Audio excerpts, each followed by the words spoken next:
Hello दोस्तों, मैं doctor रश्मि त्रिपाठी आपका अपने चैनल लव फाइटर्स अकेडमी में स्वागत करती हूँ। दोस्तों, आज के सेशन में जो मैं केस लेके आई हूँ वो सुप्रीम कोर्ट का एक बहुत ही लेटेस्ट केस है। 1-2 दिन पहले का ही केस है, अभी हाल ही में आया है। और इस केस में हम आपको ये बताएंगे कि यह केस तो था एक ज़मानत का, लेकिन इस केस में सुप्रीम कोर्ट को कुछ ऐसी बातें पता चली पुलिस कर्मियों के बारे में जिन्होंने इस केस में बहुत ही गलत काम किया था। तो आज के सेशन में हम लोग उसी बात पर चर्चा करेंगे कि पुलिस कर्मियों द्वारा ऐसा क्या किया गया जिसे सुप्रीम कोर्ट ने उनको बहुत फटकार लगाई और उनके ऊपर कार्रवाई का भी आदेश दिया। तो चलिए हम लोग अपना केस को जो है डिटेल से समझते हैं और अपना सेशन स्टार्ट करते हैं। तो जैसा कि यह जो एक केस है, उस केस का नाम है रामदीन वर्सेस राजस्थान राज्य सुप्रीम कोर्ट का 2024 का लेटेस्ट केस है। इस केस में क्या होता है कि एक पर्सन थे जिन्होंने एक महिला को गोली मार दिया था, और जब उन्होंने गोली मारा था तो उसकी एक 14 साल की बेटी महिला की ने उसको गोली मारते हुए देख लिया था। तो वो पर्सन क्या करते हैं कि जो उसकी महिला की बेटी थी उसको पहले बहलाने फुसलाने का काम करते हैं। सोचते हैं कि मैं इस बच्ची को बहला फुसला लूँ, और उससे कहते हैं कि यह बात तुम किसी को मत बताना कि मैंने तुम्हारी माँ को गोली मारी है। इसके लिए तुम जो पैसे वगैरह चाहिए वो मैं तुम्हें दूंगा, लेकिन तुम कुछ बोलोगी नहीं। लेकिन बच्ची जब इस बात पर तैयार नहीं होती है तब वह किसी को फ़ोन करता है और आपस में समझता है, तब वो पुलिस वाले को कॉल करता है। तो जब वो पुलिस वाले को कॉल करता है तो कहता है कि पहले कहता है कि इस महिला ने खुद से ही अपने आप को गोली मारी, फिर कहता है कि जो है मैंने इसको गोली मारी। इस तरह की कई बातें वो करता है। तो उसको जो है आईपीसी का सेक्शन 302 लगा करके उसके ऊपर उसको गिरफ्तारी मतलब का वारंट जारी कर दिया जाता है। लेकिन उसके साथ ही साथ जो पुलिसकर्मी थे, पुलिसकर्मी ने भी जो है जो उसकी लड़की थी महिला की जिसके ऊपर गोली चलाई गई थी, उनके साथ पुलिसकर्मियों ने भी बहुत मतलब बुरा बर्ताव किया। अब हो सकता है जो ये पर्सन थे जिन्होंने गोली मारी थी उनके और पुलिसकर्मियों में ऐसा कुछ बातचीत हुआ हो, तब पुलिसकर्मियों ने ऐसा किया। ये तो जो है केस में ऐसा कुछ नहीं बताया गया था, लेकिन हाँ ये केस में गवाही के दौरान पाया गया था कि जो पुलिसकर्मी थे वो उस बच्ची के साथ क्या करते हैं कि उस बच्ची को के हाथ में गन देते हैं और कहते हैं कि तुम गोली चला के दिखाओ कि तुम्हारी माँ को इस पर्सन ने ऐसे ही मारा था। और उसके बाद जब वो उसको ज़बरदस्ती ऐसा करवाते हैं, फिर उससे कहते हैं कि तुम गुनाह कबूल करो कि तुमने ही अपनी माँ का मतलब अपनी माँ को गोली से मारा है। तो वह बच्ची किसी भी तरह यह बात के लिए तैयार नहीं हुई। उसने कहा नहीं, मैंने अपनी माँ को गोली नहीं मारा है, मेरी माँ को इस पर्सन ने जिसने गोली चलाई थी उनका नाम मतलब बता करके कि इस पर्सन ने मारा है मेरी माँ को। तो पुलिस वाले ने, उस लड़की ने अपने बयान में ये भी बताया कि पुलिस वालों ने हमें बहुत डराया धमकाया, इवन उसको पुलिस थाने भी ले गए और वहाँ उसे ज़बरदस्ती मारपीट के भी गुनाह कबूल करवाने के चक्कर में थे। लेकिन वो लड़की अपनी बात पे डटी रही, तब पुलिस वाले उसको डांट के भगा देते हैं। अब देखिए, अभी मामला ट्रायल कोर्ट तक पहुंचा था, तब इन पर्सन को अपनी ज़मानत के लिए, जिनके ऊपर केस चला था आईपीसी के 302 का, यह अपनी ज़मानत की याचिका एक हाई कोर्ट में ले जाते हैं और ज़मानत के लिए मतलब की अपील दायर करते हैं। तो वहाँ पे हाई कोर्ट ने इनकी ज़मानत को खारिज कर दिया। उन्होंने कहा कि अभी मैं आपको ज़मानत नहीं दे सकता हूँ, क्योंकि अभी आपका केस इस तरह से नहीं हुआ है कि मैं आपको ज़मानत दे सकूँ। तब ये अपनी अपील लेकर के सुप्रीम कोर्ट जाते हैं। तो सुप्रीम कोर्ट के सामने तभी ये मामला आता है। तो सुप्रीम कोर्ट, देखिए, ट्रायल कोर्ट के सामने भी जब ये बात जाती है बच्ची की बयान की, तो ट्रायल कोर्ट ने भी अपना पुलिसकर्मियों के खिलाफ कोई एक्शन नहीं लिया था, क्योंकि ट्रायल कोर्ट में मामला पहुंच चुका था। लेकिन ट्रायल कोर्ट में भी वहाँ पे पुलिसकर्मियों के खिलाफ कोई एक्शन नहीं लिया गया, जबकि जो ट्रायल कोर्ट में जब गवाही हुई तो बच्ची ने अपनी सारी गवाही वहाँ पे दिया था। तब जब यह मामला सुप्रीम कोर्ट पहुँचता है तो सुप्रीम कोर्ट पहले सारे मामलों को, इनको ज़मानत देने से पहले सारे मामलों को पहले देखती है और समझती है, और बच्ची को भी जो गवाही बच्ची ने दिया था उसकी गवाही को देखती है और बच्ची को भी वहाँ बुलाया जाता है। तो बच्ची की गवाही को जब सुप्रीम कोर्ट ने नोटिस किया तो सुप्रीम कोर्ट ने देखा कि बच्ची ने अपने बयान को कहीं भी कुछ बदला नहीं था। जब भी उससे गवाही ली गई थी तो बार बार अपनी गवाही में उसने यही बातें बताई थी कि मेरी माँ को इसी पर्सन ने मारा है और पुलिस कर्मियों ने उसके साथ क्या क्या किया, यह बात भी जो भी उसने अपनी गवाही में बताया था वो सब लिखा था। तो पुलिसकर्मी ने उसके साथ जो है ज़बरदस्ती उसको गुनाह कबूल करवाने की जो बात की थी और उसे ज़बरदस्ती पिस्तौल हाथ में दिया और उसको मारा डांटा, जो भी गुनाह कबूल करवाने के लिए कराया, सब उसके बयान में बात थी। तो जब यह सब बात सुप्रीम कोर्ट देखती है तो सुप्रीम कोर्ट पुलिस वालों को बहुत फटकार लगाती है।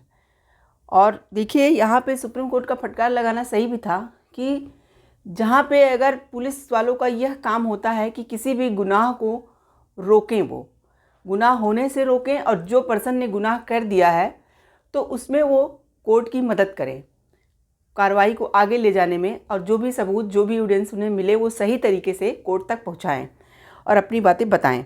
लेकिन यहाँ पे पुलिस वाले क्या कर रहे हैं, उस लड़की को ही गुनहगार कबूल करवाना चाह रहे थे।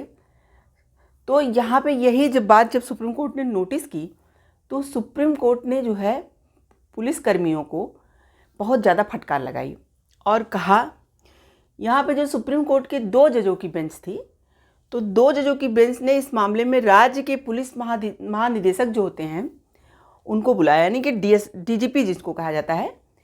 तो पुलिस महानिदेशक को जांच के बाद प्रशासनिक एवं आपराधिक कार्रवाई करने का निर्देश दिया। यानी कि सुप्रीम कोर्ट उन पुलिसकर्मियों पे, जो राजस्थान के पुलिसकर्मी थे उस राज्य के जहाँ पे केस हुआ था, तो वहाँ जो भी उस जगह था वहाँ के जो पुलिसकर्मी थे उन लोगों को के ऊपर जो है सुप्रीम कोर्ट ने कहा डीजीपी से कि इन पे कार्रवाई की जाए और प्रशासनिक एवं आपराधिक दोनों तरह की कार्रवाई की जाए। देखिए, जब कोई भी पुलिस वाले इस तरह से कोई ज़बरदस्ती किसी से गुनाह कबूल करवाने की कोशिश करते हैं तो वहाँ पे आईपीसी का सेक्शन 330 अप्लाई किया जाता है उनके ऊपर, कि अगर कोई सत्कृत करने के लिए, यानी कि कोई भी किसी को भी किसी गुनाह को ज़बरदस्ती कबूल अगर कोई पुलिस वाले करवाते हैं तो आईपीसी का सेक्शन 330 के अनुसार वो अपराध करते हैं। तो इसके लिए उन्हें 7 साल की सज़ा और जुर्माना भी लग सकता है, ऐसा रूल है। तो यही बात जो है सुप्रीम कोर्ट ने अपने कहा कि यहाँ पे उनके ऊपर प्रशासनिक कार्रवाई भी की जाए और आपराधिक भी, यानी आपराधिक तो आईपीसी का 330 लगाया जाए और प्रशासनिक यानी प्रशासन के तौर पे जो पुलिस कर्मियों के साथ प्रशासन को करना चाहिए, उन्होंने इस तरह के गलत काम किया था तो वो दोनों तरह की इनके ऊपर कार्रवाइयाँ की जाए। तो इस तरह की कार्रवाई के लिए जो है सुप्रीम कोर्ट ने कहा, और सुप्रीम कोर्ट ने कहा कि यह पुलिस कर्मियों की ओर से गंभीर कदाचार का मामला है, बल्कि यह अपराध भी किया गया है, यानी गंभीर कार्य तो इन लोगों ने किया ही है, गलत कार्य तो इन्होंने किया ही है, उसके साथ साथ आपराधिक कार्य भी है जिस पर कार्रवाई होना बहुत ज़रूरी है। कोर्ट ने अभियुक्त की अपील स्वीकार की और ट्रायल कोर्ट भेज दिया।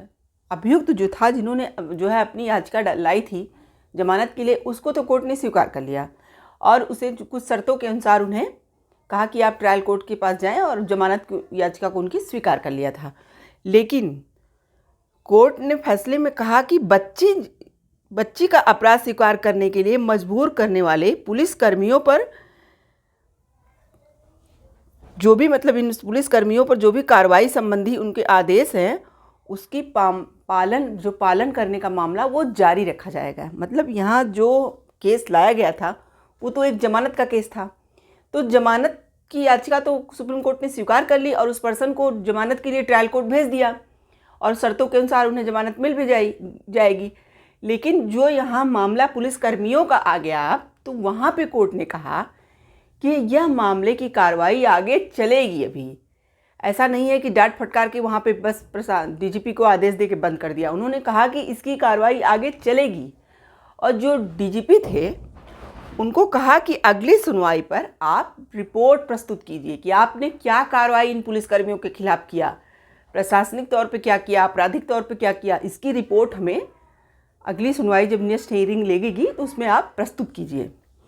तो देखिए यहाँ सुप्रीम कोर्ट का कितना ही सराहनीय फैसला आया है ये इस केस में, कि केस तो हमारा गया था किसका, जमानत का, लेकिन जो कि ट्रायल कोर्ट ने इस बात पे ध्यान ही नहीं दिया, लेकिन सुप्रीम कोर्ट ने इस गवाही पर कितना ध्यान दिया।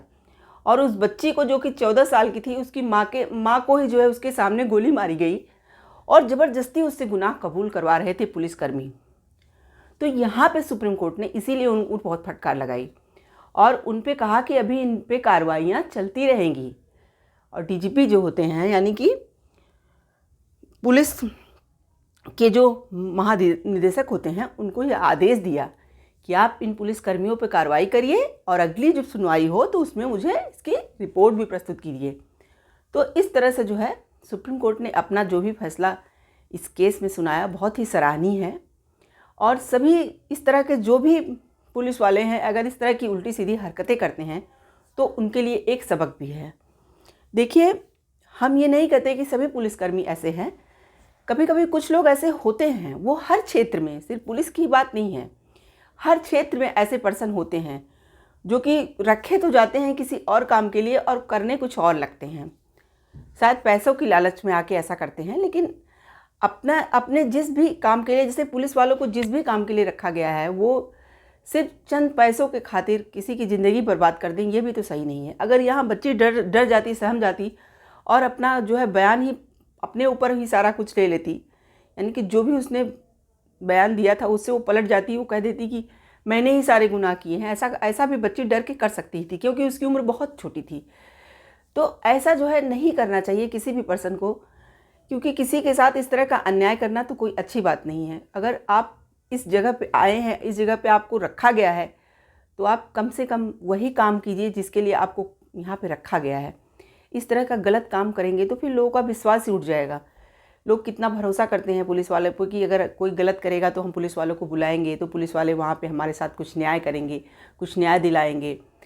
तो इस तरह की जब हरकतें पुलिस वाले करेंगे तो लोगों का विश्वास भी पुलिस वालों से भी उठ जाएगा। तो यहाँ पे सुप्रीम कोर्ट का इसीलिए ये जजमेंट बहुत ही सराहनीय है। उन सब लोगों के लिए सबक है जो इस तरह के कोई भी गलत कार्य करते हैं। तो आशा करते हैं कि आज का केस आपको पसंद आया होगा। आप मेरे चैनल को लाइक कीजिए, सब्सक्राइब कीजिए, शेयर कीजिए और बेल आइकन को दबाइए, जिससे ऐसे ही नए नए केसों के साथ मैं आपके सामने आती रहूं और लेकर के, और आपको ऐसे ही नए नए केसों से अवगत कराती रहूं। तो आज के लिए बस इतना ही। Thank you very much.